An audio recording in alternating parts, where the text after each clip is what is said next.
did you have a good feeling that the corner had been turned? And the answer is yes. Yeah. Battle of Gettysburg is concluded. The Army of the Potomac is victorious over the Army of Northern Virginia. And anybody with a military math mind would say that the Union has the capacity to replenish losses. The Confederacy can't replenish losses. And now it's inevitable what's going to happen. And what's going to happen is Grant versus Lee, 1864, and the series of battles that the Confederacy, theoretically won the battle, but lost the war because they lost troops they can't replace, and you end up in Appomattox, the war over. We can also use the Eastern Front. We can talk about July 1943 and the Battle of Kursk, where the Germans threw everything they had into this offensive. It didn't work. Now the battle ended, and anybody who sits there with military math goes, the Germans no longer have the capacity to build up forces capable of withstanding the Soviets. The Soviets, on the other hand, have the capacity to build up forces that are capable of swamping the Germans. This will be over. Bakhmut, I believe, is going to be that kind of battle when history is written. It's one where both sides have put in considerable resources. The Ukrainians are losing. And at some point in time, the Ukrainians are going to break, and it's going to begin the process of collapse that will lead to, if this war continues along the lines that it's the trajectory it's heading, with Ukraine losing sometime end of summer, early fall. The Secretary General of NATO says straight up, they're going to run out of ammunition. They being Ukraine, going to run out of 155 millimeter ammunition sometime this summer. Imagine that, running out of ammunition before you lose the war at the end of summer. I'm pretty confident with my analysis here. Now, the wild card here is China.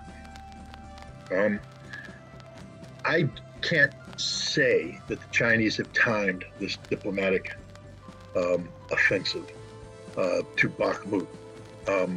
But I think the Russians would have said, you can't just throw a diplomatic initiative out there irrespective of the realities of what's going on the ground. It has to be timed properly so the other side is willing to concede what needs to be conceded to bring this war to an end, because Ukraine is going to be asked to concede a lot. Crimea, Kherson, Zaporizhia, Donetsk, Lugansk, all of that will be forever Russia, and Ukraine has to sign up on that. Ukraine's going to have to agree to withdraw their military from the Russian border 150 kilometers with a demilitarized zone, and that'll be an enforceable zone. That's what demilitarization is called. That's that. Maybe Ukraine gets to say, we get to hold on to our army. That's one of the things they come back with. So demilitarization means 150 kilometers of no military, so you can never again fire an artillery shell that hits soil, but you get to keep your army. I don't know. That's a fine negotiating point. But the other thing they get to keep is access to the Black Sea. Odessa gets to remain in Ukrainian hands. Kharkov gets to remain. Dnipropetrovsk, they have an industrial base, viable nation state. They're going to lose all that if they don't agree to this. But Russia is going to win at Bakhmut. A victory at Bakhmut is going to open up not only the reconquest of the totality of Donbass, Donetsk, and Novorossiya, but the process of pushing the Ukrainians back 150 kilometers. But if the Russians have to physically push you 150 kilometers, that requires them to take Odessa, Dnipropetrovsk, and Kharkov. Those cities will never again be Ukrainian, ever. Russia will expand through the annexation process of referendum, and they will take these countries, which will create permanent instability, because the West will say, we can never accept that, and it'll be very difficult to get some sort of resolution. But if Ukraine signs off on accepting what is already here, accepts a peace treaty that keeps Zelensky in power, imagine that, then the West might say, we can support this, and we're going to nip this problem in the bud, and then we can get on to the business of bettering relations, which I think China would play a role in as well. So the Chinese initiative is one that everybody should pray succeeds. And it's timed, I believe, to Bakhmut, because you can't go forward with an initiative like that unless the military situation is such that Zelensky is confronted with the inevitability of defeat. I mean, at the end of the day, when the Chinese put an offer on the table that's somewhat attractive, that requires Russia to hold its nose, because from the Russian perspective, a lot of what I just said stinks to high heaven. Stinks. Letting Zelensky stay in power stinks. Right. Russia will hold their nose and say, okay, we can do that if this thing comes to an end and we preserve our territory and secure our people. But Zelensky can't do that if someone says, but boss, you can still win. Really? Nah, forget this peace treaty. I can still win. But Zelensky turns around and they go, boss, you can't win. You're going to lose. And the Chinese just came up with it. Their academy, military academy, just did the same thing. They've written a study that says Ukraine loses this war this summer. Imagine that. And so that's why I think the Chinese are also empowered to come to Zelensky and say, hey, guy, we ran the numbers. Skot Riter's right. You're going to lose big time this summer. And therefore, this is the best deal you're ever going to get. This is a good deal. This allows Ukraine to survive as a nation. It allows you to stay in power. It allows your military to have honor. Yeah, you can never join NATO, but at least you're alive. And it doesn't shut the door to EU membership. I mean, that's another thing, because if Ukraine gets taken, they're not going to join the EU. But right now, bringing it into this conflict actually creates the conditions for EU membership. Now, EU is not going to let this rotting, stinking cesspool that is Ukraine join, but that's their business. From the Ukrainian perspective, the door still remains open. So it's the best deal in the world, but it's a deal that can only happen because of Bakhmut, because of the Battle of Bakhmut and the decisive defeat that's taking place in the Ukrainian army.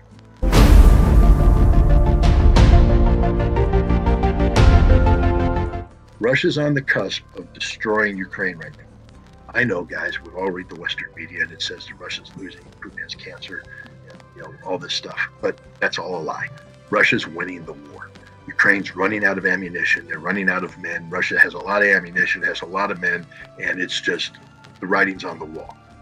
So there's a feeling right now that Zelensky is in a very difficult spot, because up until now, Zelensky has said, we're not going to negotiate with Russians. Putin has to leave. You have to give us Crimea back, all this kind of stuff.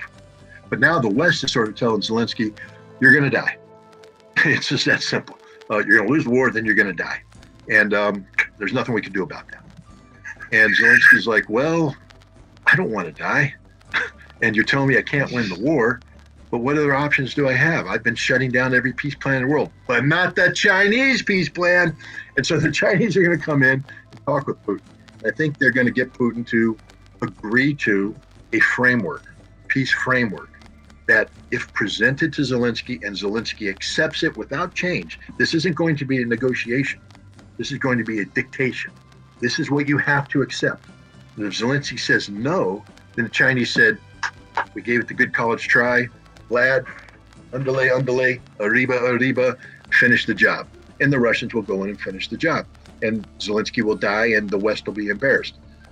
But now if they come in and they tell, and what I don't know what it is, but I listen to Vladimir Putin, so I think I know what could be in it. What's going to be in it, I believe, is absolute sovereignty over the 4 territories that were annexed last September and continued sovereignty over Crimea. So Ukraine will have to acknowledge that they lose these territories forever. That is Russia from now on. It's never getting it back. That's a tough pill to swallow. But Putin has said, we believe in demilitarization. That used to be the total annihilation of the Ukrainian army. But in his February 21st speech, Putin said, we will retake all of Russian territory, and then we will push the Ukrainians back to the maximum range of the most modern system provided to them by the West, which is the HIMARS system with the small bomb unit. That's 150 kilometers. So he's saying we're going to push the Ukrainian military back. Now, listen to what he's saying there. 150 kilometers from Russian border. So that means that the territory that Russia's going to push him back, Russia's not claiming is Russia yet. But look at what's 150 kilometers away from the Russian border. The city of Odessa, a Russian city. The city of Dnipropetrovsk, a Russian city. The city of Kharkov, a Russian city. So once Russia actually does this, these Russian cities will become real Russian cities. And then we start all over again. And that's the inevitability. Zelensky has to know right now that this war doesn't end if Russia's allowed to push forward, because they're going to lose all the Black Sea coast. They're going to lose all this territory that's east of the Dnieper River.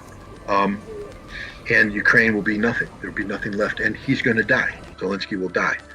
So what the Russians are saying is, if you agree to this peace plan, you will withdraw your military 150 kilometers away from the border.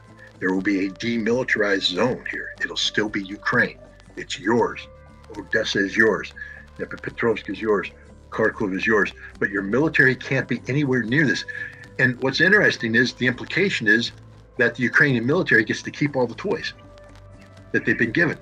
So it's not demilitarization. So that's sort of a face-saving thing. And that's a tough pill, because remember, you have this army that's engaged in this big fight, and you don't want a stab in the back moment like what happened to the German army in World War I, where they suddenly, the war ended, they went home and they're like, well, we were still fighting, you guys stabbed us in the back.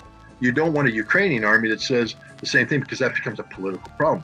So you allow Ukraine to save face, preserve their army, but there's a 150 kilometer demilitarized zone that'll be in place, and they'll never join NATO again. Sounded harsh maybe 3 months ago, but today, when you compare that to you're going to lose everything and you're going to die, that's suddenly what goes, wait a minute, you mean we get to keep these cities? It's Ukraine, we get the Black Sea coast, and we get to keep our army? Yeah. Sign me up. And, that may be the thing. So that, I don't know. I haven't read the peace plan, but I do listen to Vladimir Putin, and I know he doesn't speak, half-cocked. And he gave that speech after he was briefed on the Chinese peace plan. So that speech, I believe, conforms his understanding of conditions that would have to be in play if the peace plan went forward. So I think there's reason to believe that that could be part of this. Because, Z isn't going to sit down with Zelensky to do a video conference and hand him a plan that's designed to fail. He has to give him a plan that has I was going to say, oh gosh, I got to watch what I say. See, I'm just one of these idiot Marines that, they gave me a whole bunch of sayings in my head. And back when I learned the sayings, they weren't a problem. But now when you say it, you're like, that sounds pretty bad. So I can't say it. But they're going to give him I'll say, you can't give him a plan that has a snowball's chance in hell of succeeding. You have to give him a plan that's viable. And if they give this to Zelensky and he turns it down, the Chinese at least can say, in good faith, we tried to do this. And we wash our hands of what's about to happen. It's on Zelensky, it's on the West. Russia now has a free hand. But if they get the peace, it'll be a tough pill for Russia to swallow. It really will be a tough pill for Russia to swallow, because they've lost a lot of men. They feel betrayed by the West. Why would they enter into an agreement that keeps Zelensky and the Nazis in power? But it does bring an end to this war, and it creates the opportunity now for China, because here's one of the biggest problems out there. $1 trillion of infrastructure damage has been done to Ukraine. Ain't no one got $1 trillion out there to pay for this, except the Chinese. And so China is going to sit there and tell Zelensky, all this damage stuff, the West is bankrupt. They ain't giving you any more money, pal. Russia, they don't like you. They're going to be building their own stuff up. China, on the other hand, we can come in, we can do business. And we'd like to bring in our Belts and Roads Initiative, come in and build up your trains and up your highways. All those high-speed trains that work in China can work in Ukraine too. We can transform your society and make it a good place and make you a power that could join the European Union. Because Russia's not going to say no to the European Union. That's their business. Russia cares about Russia. Russia's done with Europe. But it could also create the conditions where Europe and Russia are able to peacefully coexist together. Now we get that European security framework that Russia always wanted. So there's a lot of good things that could come from this, from a peace treaty. It's an uphill struggle, but that's why Xi Jinping's visiting Moscow.